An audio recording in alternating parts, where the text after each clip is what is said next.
Graça e paz, irmãos. Vamos para mais um devocional. Gostaríamos que você desse o seu ok, compartilhasse esse link. Vamos refletir hoje sobre a armadura de Deus e a armadura do diabo. Nosso texto base é Efésios, capítulo 6, versículo 10, que diz assim: Quanto ao mais, sede fortalecidos no Senhor e na força do seu poder, revesti-vos de toda a armadura de Deus, para poderes ficar firme contra as ciladas do diabo. Porque a nossa luta não é contra a sangue e a carne, e sim contra os principados e potestades, contra os dominadores desse mundo tenebroso, contra as forças espirituais do mal nas regiões celestiais. Portanto, tomai toda a armadura de Deus, para que possais resistir no dia mau, e depois de terdes vencido tudo, permaneceis inabaláveis.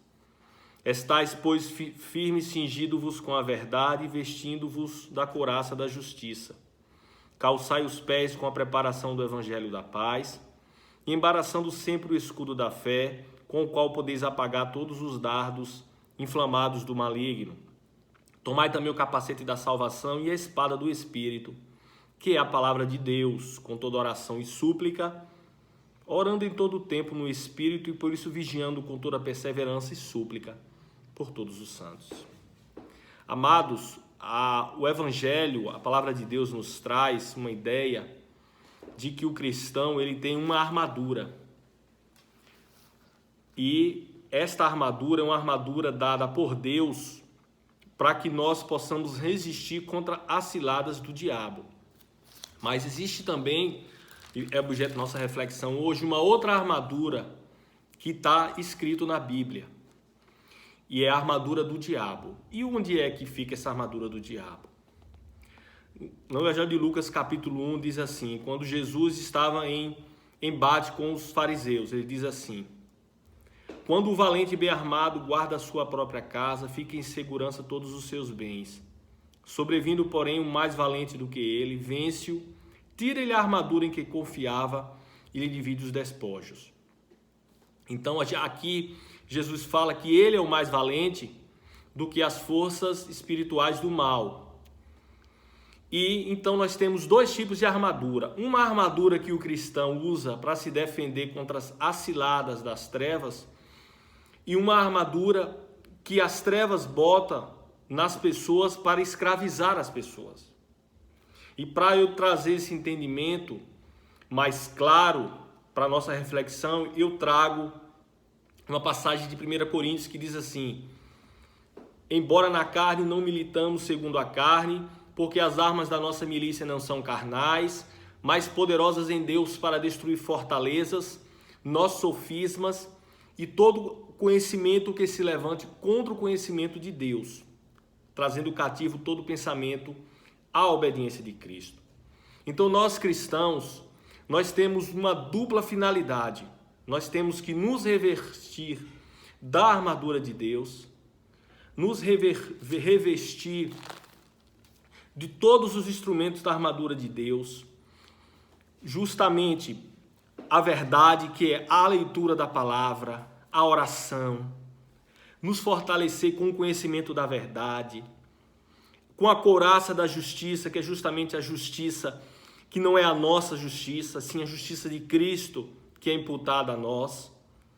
Então, a justiça, os pés com a preparação do evangelho da paz, a preparação da pregação do evangelho, o escudo da fé, orarmos, pedimos a Deus o dom da fé mais poderoso, para poder apagarmos os dardos inflamados do maligno, o capacete da salvação, que é a segurança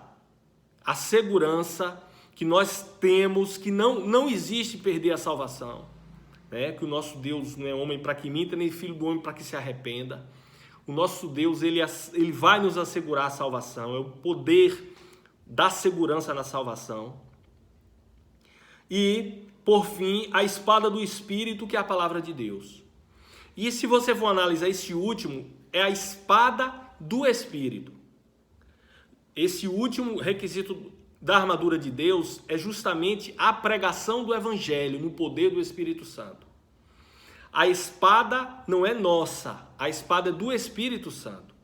Mas cabe a nós estudarmos, buscarmos entender a palavra de Deus, meditarmos na palavra de Deus, ter forte as nossas disciplinas espirituais, queridos, para podermos buscarmos a presença do Espírito Santo, irmos aos cultos, não faltarmos aos cultos, nos alimentarmos, clamarmos a Deus, para que Ele nos dê força e nos dê a espada do Espírito, que não só nos defende contra as ciladas do maligno nas nossas vidas, como também é um instrumento para destruir as fortalezas e a armadura que o inimigo usa na mente de pessoas que estão cegas pelo Deus desse século.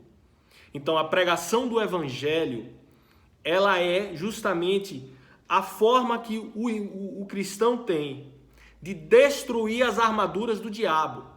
As ideologia de gênero, as ideologias que estão sendo implementadas na mente das pessoas. São ideologias fortes, ideologias que escravizam o homem. As mentiras que o inimigo bota na mente dos cristãos, inclusive dos nossos irmãos. Então, a espada do Espírito, ela serve como pregação do Evangelho de Deus. Quantas vezes nós chegamos no culto angustiados, tristes, e aí o pregador, o pastor, fala e a gente sai alegre, cheio de esperança, cheio do poder, da alegria do Espírito Santo. Então, por isso que é importante nós estarmos buscando estudar os devocionais, ouvir, fazer o culto doméstico e não faltar aos cultos, porque vivemos em uma batalha. E não que o inimigo, amados, possa tirar a nossa salvação, mas ele pode implementar sofrimentos em nós. Ele pode criar coisas em nós. Então a espada do Espírito, ela tem duas funções, é manter a armadura do cristão, firme na pregação, na salvação, firme na alegria que o Espírito Santo nos dá, e empunhar essa espada pregando o Evangelho, para que o Espírito Santo atinja corações, destruindo as armaduras do diabo e trazendo pessoas para Cristo, almas para Cristo, almas que virão para a salvação através da pregação do Evangelho feita por nós.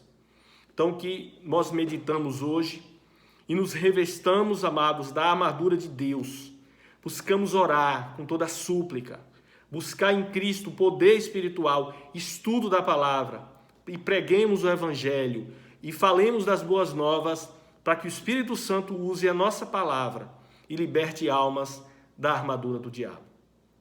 Que o Senhor, o Espírito Santo de Deus, aplique essa palavra no seu coração, em nome de Jesus.